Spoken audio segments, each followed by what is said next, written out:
تاریخ میں کچھ لوگ ایسے ہوتے ہیں جو صرف تاریخ کا حصہ نہیں بنتے بلکہ تاریخ کا رخ ہی موڑ دیتے ہیں۔ تو آج ہم بات کر رہے ہیں کہ ایسی ہی شخصیت کی، اسٹینلی والپرٹ کی مشہور کتاب جناح آف پاکستان کی روشنی میں، ایک ایسے انسان کی کہانی جس نے لفظوں سے، دلیلوں سے اور اپنی زبردست قوت ارادی سے دنیا کا نقشہ ہمیشہ کے لیے بدل کر رکھ دیا۔ وولپرٹ کی یہ الفاظ کوئی عام تعریف نہیں ہے، بلکہ یہ اس گہرے اثر کو ماننا ہے جو جناح کی سیاست نے برصغیر پر چھوڑا۔ یہیں سے ہماری بات شروع ہوتی ہے، ایک ایسے سفر کی جس کے نتائج آج بھی کروڑوں لوگوں کی زندگیوں کا حصہ ہیں۔ اور یہی وہ بنیادی سوال ہے جو اس پوری کہانی کو اتنا پیچیدہ اور دلچسپ بنا دیتا ہے۔ بھئی اتحاد کا سب سے بڑا علمبردار تقسیم کا سب سے بڑا وکیل کیسے بن گیا؟ وولپرٹ کی کتاب اسی تضاد کی گہرائی میں جانے کی کوشش کرتی ہے اور آج ہم بھی اسی سفر پر نکلیں گے۔ تو آئیے کہانی وہاں سے شروع کرتے ہیں جب محمد علی جناح کا نام ہندوستانی قوم پرستی اور اتحاد کی پہچان تھا۔ دیکھیے ان کا شروع کا سیاسی کیریئر کتنا شاندار تھا۔ وہ کانگریس کے ایک بڑے لیڈر تھے اور ان کا خواب تھا ایک متحدہ اور آزاد ہندوستان۔ وہ تو مسلمانوں کے لیے الگ انتخابات کے بھی خلاف تھے، کہتے تھے کہ اس سے ہندوستان دو الگ الگ خانوں میں بٹ جائے گا اور قومی اتحاد کا خواب کبھی پورا نہیں ہو پائے گا۔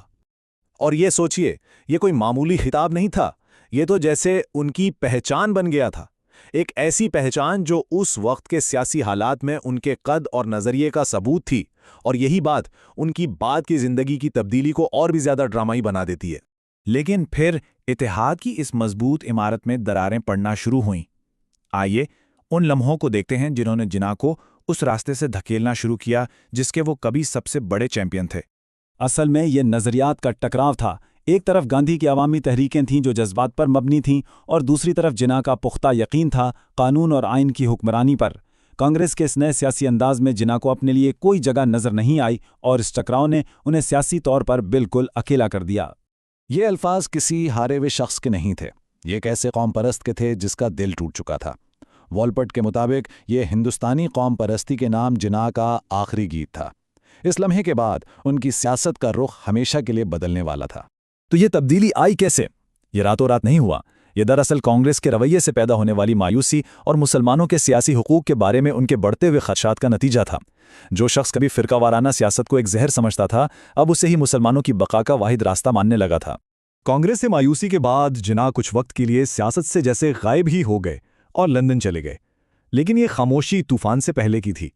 وہ ایک نئے، زیادہ طاقتور اور ایک ایسے ویژن کے ساتھ واپس آئے جسے روکا نہیں جا سکتا تھا۔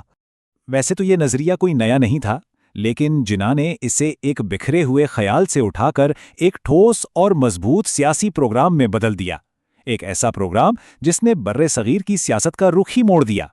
اب ان کی واپسی ایک کانگریسی رہنما کے طور پر نہیں ہوئی تھی، اب وہ ہندوستان کے مسلمانوں کے ایک ایسے لیڈر بن کر واپس آئے تھے جن کا مقصد بالکل واضح تھا، مسلمانوں کو ایک تیسری فیصلہ کن سیاسی طاقت بنانا۔ یہ ایک طرح سے اعلان جنگ تھا، یہ ان کے نئے اور پراعتماد سیاسی موقف کا کھلا ثبوت تھا۔ انہوں نے صاف صاف بتا دیا کہ مسلمان اب کسی کے سہارے نہیں رہیں گے، بلکہ اپنی تقدیر کا فیصلہ خود کریں گے۔ تو اتحاد کے سفیر سے قائد اعظم تک کا یہ سفر اب اپنے منطقی انجام کو پہنچنے والا تھا، اور اس کے نتائج تاریخ کے صفحات پر ہمیشہ کے لیے لکھے جانے والے تھے۔ اور یہ دیکھیے، یہ ہے والپرٹ کی پہلی بات کا ثبوت۔ جناح نے سچ میں دنیا کا نقشہ بدل دیا۔ یہ جو لکیریں آپ دیکھ رہے ہیں نا، یہ صرف سرحدیں نہیں ہیں، یہ ایک شخص کی سیاسی جدوجہد کا نتیجہ ہے جس نے جغرافیہ کو بھی تاریخ کے تابع کر دیا۔ یہ کوئی آسان کام نہیں تھا، یہ ایک دہائی کی مسلسل انتھک محنت کا نتیجہ تھا۔ انہوں نے ایک ایسے خواب کو جو ناممکن لگتا تھا اپنی اٹل قیادت اور قانونی مہارت سے ممکن کر دکھایا۔ لیکن کہانی یہاں ختم نہیں ہوتی، بلکہ شاید سب سے حیران کن حصہ تو اب آتا ہے۔ جیسی نئی قوم بنی، جناح نے ایک ایسی تقریر کی جو آج تک ان کی میراث کا سب سے متنازع پہلو ہے۔ ذرا سوچئے، پاکستان کی دستور ساز اسمبلی سے اپنے پہلے خطاب میں یہ الفاظ، ایک ایسے ملک کے بانی کی طرف سے جس کی بنیادی مذہبی شناخت پر تھی۔ یہ تو ایک سیکولر ریاست کا ویژن لگتا ہے۔ یہ ایک ایسا تضاد ہے جو آج تک بڑے بڑے دانشوروں کو حیران کرتا ہے۔ اور یہی وہ سوال ہے جو محمد علی جناح کی شخصیت کو ایک معمہ بنا دیتا ہے۔ کیا یہ ان کے پرانے خیالات کی طرف واپسی تھی، یا ایک نئی ریاست کی تعمیر کے لیے ایک عملی قدم؟ اس کا جواب شاید کبھی نہ ملے، لیکن یہ سوال ہمیں اس عظیم لیڈر کی شخصیت کی گہرائی پر سوچنے پر مجبور ضرور کرتا ہے۔